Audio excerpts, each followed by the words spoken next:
Ya, oke. Ya, Baik, terima kasih Ustaz Zuhri, Ibu Dirjen, Bapak Direktur garis miring Sekretaris Dirjen GTK, Pak Susilo, Pak Taufan, semua panelis, sahabat-sahabat saya, terutama Pak Daniel yang kita harapkan banyak memberikan pencerahan nanti, dan juga para hadirin yang merupakan tokoh-tokoh kunci di berbagai organisasi profesi guru dan tenaga pendidikan di Indonesia. Saya akan mempercepat aja karena kita tahu bahwa sebetulnya ada dua faktor ya kalau kita bicara tentang pertumbuhan organisasi profesi ini. Pertama adalah iklim akademik di lingkungan profesional sendiri. Makin kuat paguyubannya, makin kuat keilmuan akademiknya, makin terasa oleh mereka perlunya bergabung, saling memberdayakan, saling mengingatkan, saling jaga marwah daripada anggotanya. Tapi yang kedua adalah faktor yuridis formal, di mana adanya peraturan-peraturan perundangan yang berlaku ya, seperti di Indonesia, samping juga di berbagai negara di dunia ya. Nah, tentu lebih lanjut perjalanan pembukaan organisasi profesi ini diwarnai dengan berbagai perubahan dan perkembangan, baik dalam konteks pendidikan gurunya ya, dan maupun pendekatan yang berkaitan dengan ilmu pendidikan itu sendiri maupun konsep profesionalitas guru itu sendiri. Kita tahu bahwa udah lama juga pendidikan guru secara profesional itu dilakukan. Kita melihat sejarah di mana PTPG dimulai dari tahun 50-an, tahun 58 mereka sudah melahirkan lulusan, dan tahun 60 sudah membentuk Ikatan Sarjana Pendidikan Guru Indonesia ISPI ya. Kemudian perubahan paradigma bagaimana yang mulanya epistemologi genetik ya tentang keilmuan itu lebih dipindahkan ke epistemologi sosial yang menempatkan komunitas ilmiah sebagai pilar utama dari disiplin ilmiah itu sendiri. Perubahan paradigma ini terjadi ketika diajukan perspektif lain tentang signifikansi ilmu dan proses pembentukannya dan tingkat keberterimaannya di tataran komunitas ilmiah. Nah, konsensus building dalam hal scientific konsensus ini, dan bukan pada struktur, fungsi, dan operasi kognitif individu ilmuwan saja, itu yang lebih mengemuka. Karena itu organisasi profesi menjadi sangat diperlukan. Demikian juga pengakuan pemerintah kepada organisasi profesi itu sendiri. Kita tahu sebenarnya Indonesia sudah lama melihat pentingnya organisasi profesi dikaitkan dengan fungsi-fungsi fungsional PNS ya.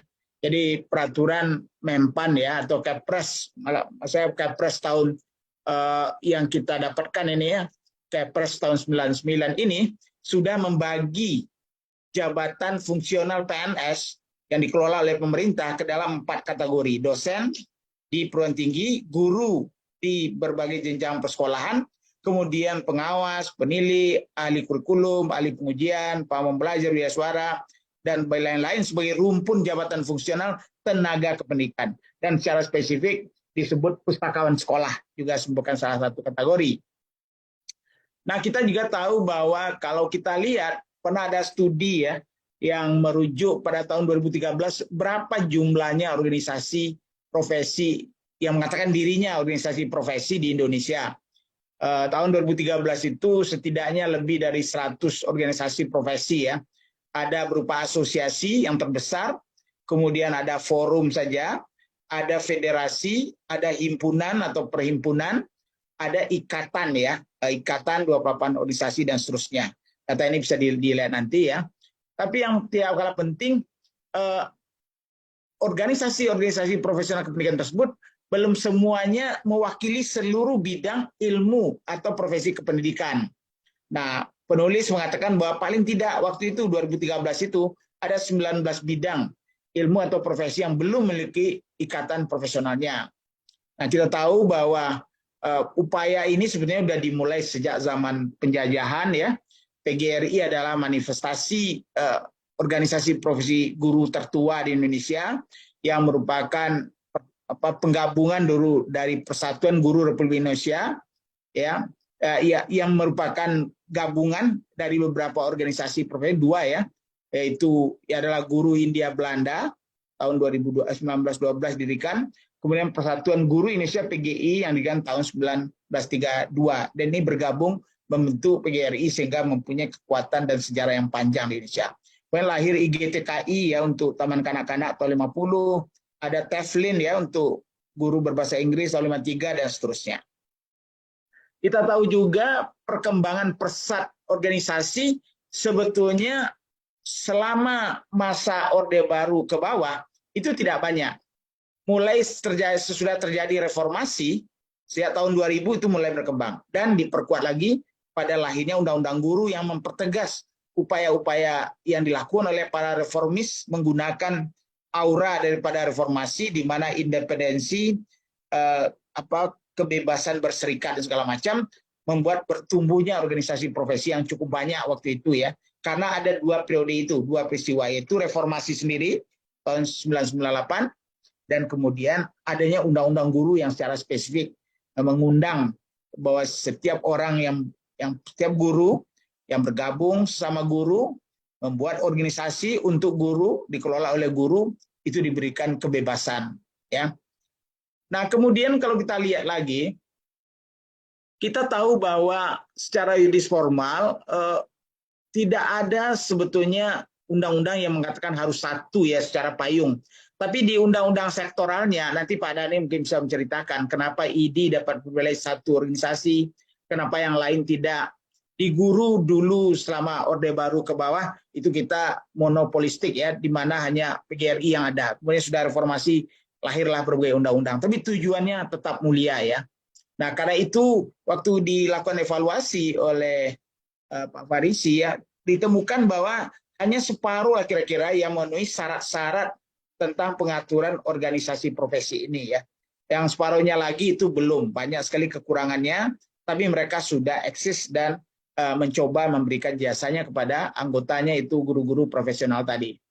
Kemudian mencermati terjadinya faksi-faksi dalam organisasi profesi, khususnya guru, setidaknya ada 3 alasan penting yang saling terkait dengan apa latar belakang dari terjadinya faksi-faksi ini. Yang pertama, seperti saya sudah sampaikan tadi, adanya aura reformasi, keinginan untuk demokratisasi, dan juga keterbukaan di bidang pendidikan yang memberikan kebebasan pada guru untuk berserikat, berpartisipatif dalam setiap pengambilan kebijakan melalui organisasi profesional mereka. Jadi inilah yang dikunci oleh Undang-Undang Guru dan Dosen.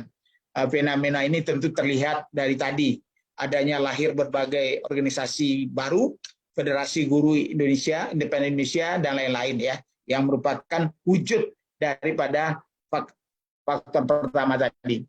Kedua, perubahan paradigma ya, dan adanya kesadaran dan idealisme untuk meningkatkan kualitas guru dan kompetensi profesional para anggotanya. Dan ini tentu akan merupakan energi yang tidak pernah habis untuk membangun organisasi baik baru maupun mengembangkan yang sudah ada. Fenomena ini dapat dilihat diantaranya pembentukan Indonesian English Teacher Association ya, tahun 2008, kemudian Asosiasi Guru ICT. Ini memang mereka sangat tematik sekali ya. Mereka hanya ingin untuk tujuan yang sangat spesifik. Walaupun waktu itu masih lokal ya, belum menggema secara nasional. Tapi tendensi ini akan berkembang terus. Ketiga, sebagai sikap protes atau kritis pada guru, terutama guru honorer, guru independen, guru tidak tetap, guru wiyata bakti, guru swasta, yang nampaknya mereka merasa belum dipayungi dengan baik, sehingga mereka mencari dan membentuk organisasi profesi yang baru, atau ditawarkan itu bergabung ke organisasi profesi yang baru. Kita tahu bahwa secara yuridis formal cukup banyak yang mengatur ya, ini nanti bisa dilihat ya, mulai dari Undang-Undang Nomor 14 yang Undang-Undang Guru sendiri, kemudian ber-WPP-nya, juga undang-undang yang lain ya, yang di sektor yang ada bukan di pendidikan tapi di Kementerian Pemberdayaan Aparatur Negara dan Reformasi Birokrasi. Nah, kalau kita lihat dari yang harus dilakukan oleh organisasi profesi ini, kita merasa bahwa mereka sudah berhasil dan banyak berupaya untuk meningkatkan bagaimana agar 3 fungsi, yaitu fungsi daripada tugas membangun regulasi ya, kemudian bagaimana dia melakukan advokasi, itu sudah dilakukan. tapi fungsi-fungsi yang lebih spesifik seperti